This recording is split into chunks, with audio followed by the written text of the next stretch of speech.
하나님의 은혜, 우리는 그 단어를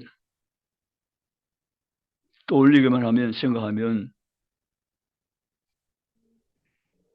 하나님의 은혜가 얼마나 크고 놀랍다는 사실을 생각하게 되어집니다. 기독교를 가장 잘 표현해 주는 한 단어라면 역시 은혜란 단어입니다. 기독교는 은혜가 핵심입니다. 다른 종교에는 전혀 갖고 있지 못한 특별한 것이 기독교에 있으니 그것이 바로 하나님의 놀라운 은혜입니다. 타 종교는 인간의 노력입니다. 고행이며 인간의 행위입니다.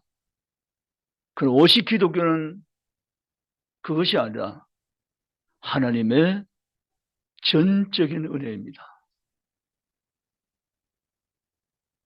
인간의 행위로 구원받는 것이 아니고 공로로 구원에 이를 수 있는 것이 전혀 아니라 오직 하나님의 은혜입니다.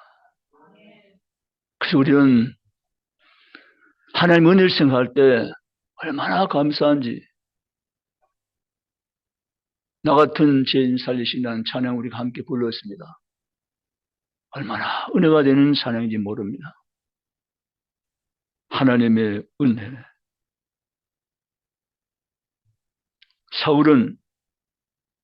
사울이었을 때는 보지 않았던, 보지 못했던 것을 바울 되면서 보게 되며 알게 되며 깨닫게 되었습니다. 그것은 바로 은혜였습니다. 사실 바울은 율법주의 정통파입니다. 그래서 자기 열심으로 하나님께 달려갔던 사람 가운데 대표적인 인물이었습니다. 그런 바울을 하나님은 꺾어주시고 그에게 은혜란 새로운 삶으로 그를 이끌어 가시면서 하나님 은혜로 깨닫고 알며 사는 새로운 삶을 살아갈 수 있는 바울로 그를 바꾸어 주셨습니다. 하나님 은혜가 아닐 수 없습니다. 바울은 그래서 13권의 성경 기록하면서 모든 교회에 편지할 때 하나님의 은혜와 평안이 너에게 있기를 원하노라 항상 그랬습니다. 하나님의 은혜를 말한 것이죠. 사랑하는 성도 여러분, 오늘도 하나님의 은혜가 우리 가운데 계시며 함께 하심을 믿고 주께 시선을 집중하며 나가는 시간만 되시기 원합니다. 바울은 부활장이라고 하는 고린도 15장을 기록하면서 예수께서 복음이 되신 것은 성경도를 죽으셨다가 성경도를 살아나셨기 때문이다 라고 3절 4절 이야기합니다. 예수님이 왜 복음입니까? 예수께서 만이 복음의 이유는 그분은 성경도를 죽으시고 성경 다시 살아나셨기 때문에 그분만이 복음입니다. 이렇게 바울이 이해했고 편지한 것입니다. 기독교 외에는 복음이 없습니다.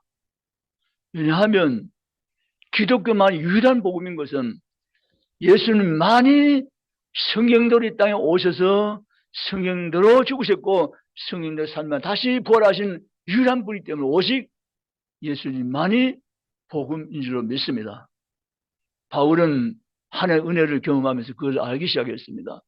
그래서 바울은 자신이 정말 어떠한 무시무시한 죄인인 걸 다시 한 번 더 알게 되었고 평생에 그것을 가슴에 잊지 않고 생각하면서 바울은 나는 복음에 비친 자라는 채무감을 평생에 지내면서 그 복음에 비친 것을 갚기 위해서 고군분투하며 평생을 자신의 삶을 희생하며 헌신하며 주께 삶을 살아냈던 사람이 바울인 줄 믿으시기를 주의 이름으로 원합니다. 사랑하는 성도 여러분, 바울은 하나님의 은혜를 얘기할 때 첫 번째는 바로 구원의 은혜입니다. 구원의 은혜. 10,000번 지을 죄로 지옥 갈 수밖에 없는 죄인인데 하나님 날 구원하셨다는 거죠. 바울은 다른 사람에게 부활하신 예수님 보이는 것은 어떠할지 모르지만 자기에게까지 부활한 예수가 찾아왔다는 것은 이건 놀랍고도 엄청난 사건임을 본문에 소개해놓고 있습니다. 12제자가 사도과 게바와 다른 모든 사람의 500 형제에게 다 줘요. 그렇지만 나는 교회를 박해한 사람인데 만삭되지 못했던 나 같은 자에게도 이 부활의 복음이 전달됐다는 사실은 하나의 은혜 아니고는 설명할 방법이 없습니다라고 바울은 지금 강조하고 있는 것입니다. 그렇다면 바울뿐만이 아니라 오늘의 지금 현실의 삶을 살고 있는 나 자신도 나 같은 죄인에게 나 같은 자에까지 이 복음이 전달되었으면 하나님의 은혜인 줄 믿습니다.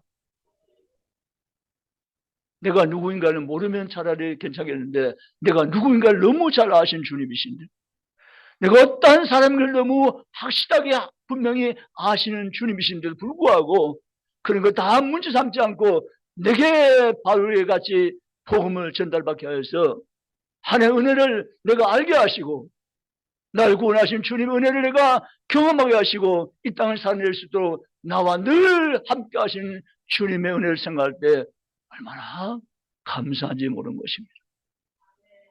사랑하는 성도 여러분, 구원의 은혜 넘치는 은혜 우리가 받았은즉 늘 주님 앞 평생 동안 찬양하며 감사하며 기뻐하며 주경 돌리며 죽게 나가는 열심히 있는 죄 백성의 삶을 살아내시기를 주님의 이름으로 축원합니다.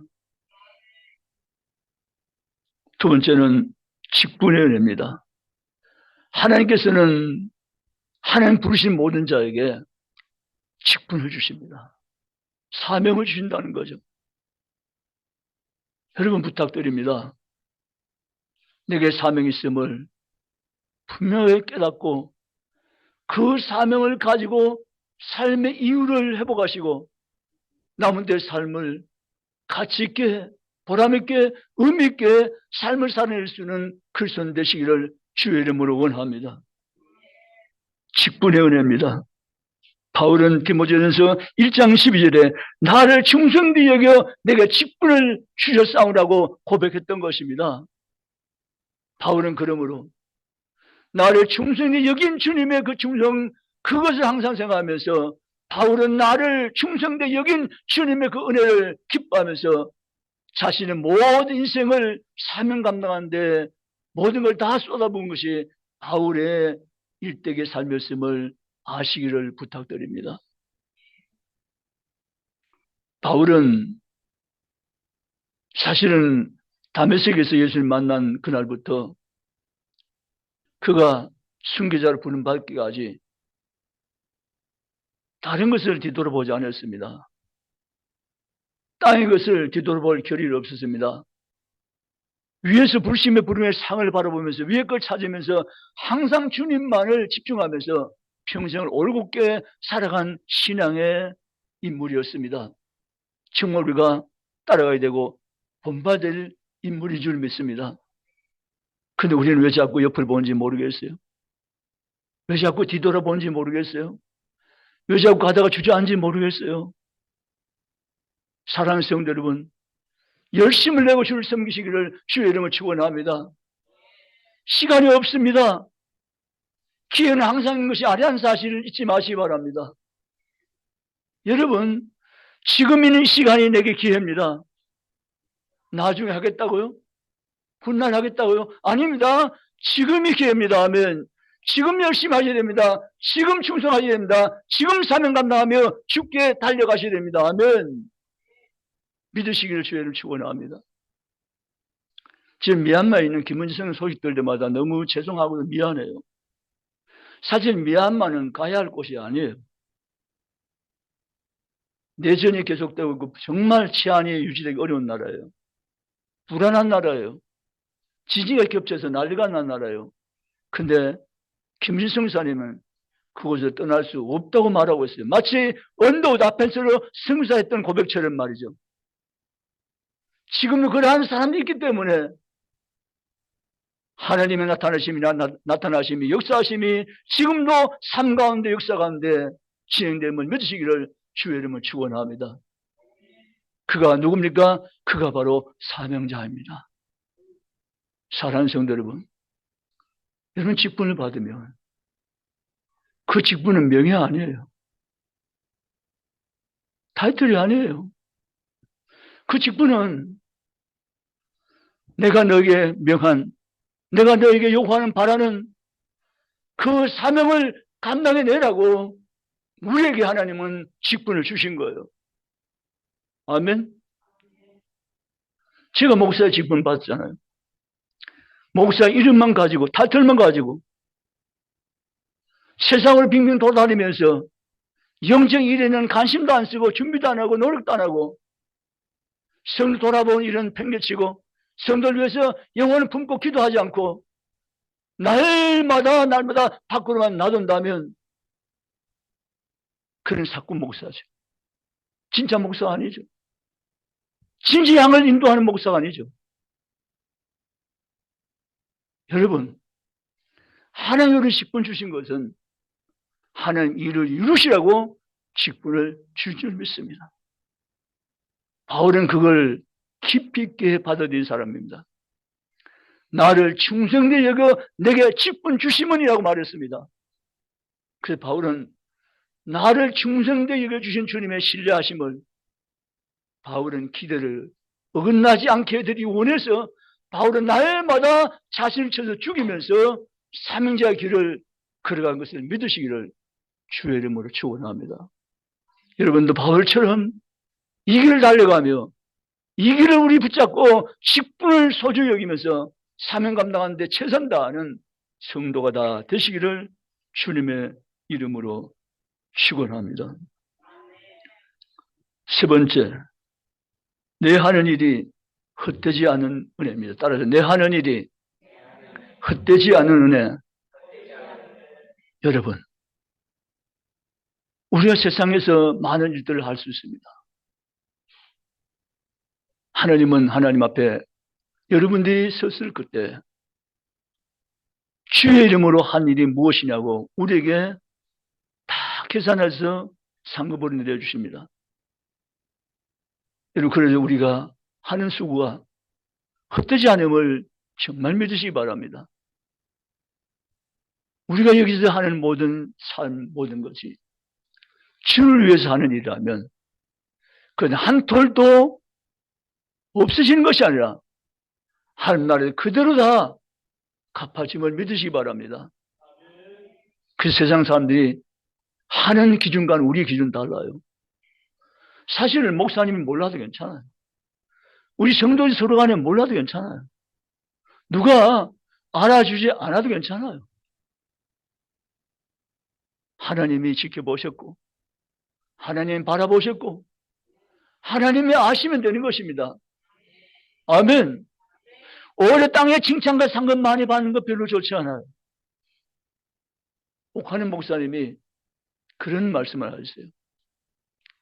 옥하는 목사님은 자기는 사람들의 칭찬을 정말 싫어하는 사람이고 사람의 칭찬을 받기를 정말 원치 않는 사람인데 나는 사람의 칭찬을 너무 많이 받은 죄인이다 이렇게 말했어요. 그러면서 나는 하나님 앞에 가서 칭찬받아야 되고 상급받아야 되는데 많은 사람 나를 너무 칭찬해서 나는 하나님 나라에 가서 상 받을 것이 없는 사람처럼 되어버렸다 라고 그는 고백하면서 귀한 말씀을 남겨두고 가셨어요. 여러분 모두가 하는 일이 헛되지 않은 줄 믿으시기 바랍니다. 고린도전서 15장 58절에 주 안에서 수고한 일이 헛되지 않으니 너희는 흔들리지 말며 요동하지 말고 주의 일을 굳게 서서 감당할 것을 권면하고 있습니다. 그렇습니다. 주 안에 우리 수고가 헛되지 않으면 믿으시기를 주님의 이름으로 축복합니다. 내 한 일이 헛되지 않다는 사실을 깨닫고 주님 사명을 감당하시기를 주의 이름으로 축복합니다.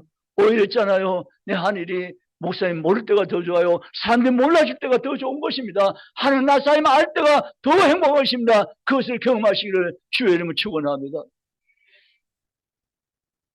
사람들이 모를 때가, 목사님도 모를 때가, 성도는 모를 때가 내 혼자 할 그때가 오히려 더 행복할 때고 더 민때임을 믿으시기 바랍니다. 주님과 우리 사이에서 주의 교회를 섬기며 봉사하며 사명 감당하는 그 삶이 얼마나 가치 있고 귀한 삶인 것을 여러분 삶 가운데 경험하면서 삶을 살아내는 모든 성도가 다 되시기를 주님의 이름으로 축원합니다. 하나님은 저와 여러분을 찾기 위해서 예수님을 보내주셨어요. 그리고 예수 이름을 듣게 하셨어요. 그 예수 이름을 믿게 하셨어요. 예수 이름으로 구원받게 하셨어요. 예수 이름으로 하나님 자녀가 되게 하셨어요. 예수 이름으로 영생을 얻게 하셨어요. 예수 이름으로 훗날 하나님 집에 들어갈 수 있는 축복을 이미 우리에게 주셨어요. 아멘. 그 하나님이 얼마나 우리를 사랑하실까? 얼마나 우리를 사랑하실까? 그 하나님이 얼마나 우리를 사랑하실까를 우리는 날마다 때마다 일마다 생각하시면서 그 하나님으로 일방적으로 사랑하는 그 관계가 되지 않도록 쌍방사랑 주고 받는 교통의 사랑이 주님과 우리 사이에 늘 충만하도록 주님 앞에 사랑을 고백하며 주님을 의지하며 주님 저 사랑하지만 저도 주님만큼은 전혀 아니지만 저도 주님을 사랑합니다라고 말할 수 있고 고백할 수 있는 삶으로 삶을 살아낼 수 있는 그리스도인 되시기를 주님의 이름으로 축복합니다. 염려가 있습니까? 걱정이 있습니까? 두려움이 있습니까? 하나님께 맡겨드리기 바랍니다. 그분께 맡겨드리기 바랍니다. 그분께 올려드리기 바랍니다. 그분을 의지하기 바랍니다. 그리고 그분 앞에서 날마다 나 주님을 사모합니다. 사랑합니다. 의지합니다. 신뢰합니다. 주님 앞 고백하면서 주님과 함께 소통이 있는 삶, 교통이 넘치는 삶을 살아내시기를 주님의 이름으로 축복합니다. 말씀 마치겠습니다. 바울은 하나님의 은혜를 이렇게 생각을 했습니다. 무슨 생각을 했는가 하면 사실 바울은 다른 사람을 하나님 사랑한다는 것은 받아들여질 수 있었습니다. 그지만 바울은 하나님 자기를 사랑한다는 사실은 받아들이기가 너무 어려웠습니다. 왜? 자기가 한 일이 너무 엄청나기 때문입니다. 그런데 하나님 바울에게 바울의 주신 성경을 통해서 바울에게 하나님 말씀하셨습니다. 바울이 구원받은 것은 바울의 행위가 전혀 포함되지 않은 전적인 하나님의 자비와 긍휼과 은혜라는 사실을 바울로 하여금 받아들이게 했습니다. 바울아, 너 괜찮아. 너 괜찮아. 내가 너를 사랑하는 것 내 마음이야. 내가 내 백성을 핍박했고 교회를 잔멸하기 위해서 너의 정신을 불태웠고 넌 그렇게 살아왔지만 나는 너에 대한 사랑을 끊이지 않고 가지고 있었고 널 나의 복음 전하는 그릇으로 만들기 위해서 나는 준비했고 이제 너를 불러서 내가 너를 쓸 것이니까 너는 내 앞에 복종하며 이 직분을 감당하라고 바울에게 주님은 명령했던 것입니다. 바울은 그걸 받고 난 다음에 하나님, 그래도 저 같은 죄인인데 죄 중에 괴수인데 나 같은 엉망진창인 범죄한 인간인데 하나님이 나를 쓰신다고 하니 제가 순종했지만 주님 정말 저는 죄인일 뿐입니다. 죄 중에 괴수일 뿐입니다. 라고 고백하면서 주님의 손에 강력한 손에 붙잡혀가지고 평생을 주님 위해서 삶을 사는 이가 바울인 줄 믿으시기를 주의 이름으로 축원합니다. 주님 오늘 여러분의 말씀하세요. 여러분 개인에게 말씀하세요. 내가 또 다른 바울이 되어줄 수 없니라고 말이죠. 얘야, 내가 또 다른 바울이 되어줄 수는 없니? 라고 여러분 귀에 속삭이세요. 바울처럼 나도 바울 사랑같이 여전히 너를 사랑한다라고 말씀하고 계세요. 나 너를 쓰고 싶다고 말씀하고 계세요. 너를 통해서 내 뜻을 이루고 싶다고 말씀하고 계세요. 그러면서 여러분 심장에, 여러분 심령 속에, 여러분 마음 속에 성령은 말씀하고 계세요. 너가 또 다른 바울이 되어주지 않으렴. 난 널 사랑한다. 난 널 통해서 내 계획을 이루고 싶다. 제2의 바울처럼 되어서 내가 쓰임반자가 되어서 남들을 살지 않으렴이라고 말씀하시는 성령 음성을 들을 수 있기를 주의 이름으로 축원합니다. 그 음성이 들려지면, 그 음성이 내게 들려오면 여러분은 새로운 삶을 살 수 있을 것입니다. 교회 나온 것 누구 눈치 보고 나올 필요 없는 것입니다. 내가 사모되어서 나온 건 누구도 막지 못합니다. 오전에 나왔지만 오후에 또 나온 건 누구도 막지 못합니다. 하나님 열심인 건 누구도 막을 수 없습니다. 왜요? 내가 하나님의 사랑을 확인했고 하나님 나를 쓰신다는 말씀을 내가 주셨기 때문에 나는 내 삶은 분명하게 이제는 정해진 것입니다. 남은 내 삶을 오직 시간을 쪼개고 아껴서 하나님의 영광을 위해서 나는 삶을 들 수밖에 없는 전제로 내 삶은 새롭게 만들어지게 될 것입니다. 이 삶이 바울의 삶이어만 할까요? 아닙니다. 내 삶도 이루어하셔야 됩니다. 아멘. 내 삶도 바울 삶처럼 되셔야 됩니다. 이런 삶들을 이 땅에 사는 사람이 많을수록 하나님은 너무너무 기뻐하실 겁니다. 너무너무 하나님은 좋아하실 겁니다. 이 땅에 제2의 바울이 바울처럼 살아가는 수많은 사람을 일었을 때 하나님은 기뻐하며 춤추며 노래하실 것입니다. 그리고 하나님은 하나님의 꿈과 계획을 우리를 통해서 이루어 가실 줄 믿습니다. 그런 성도가 저 여러분이 다 되시기를 주님의 이름으로 축원합니다.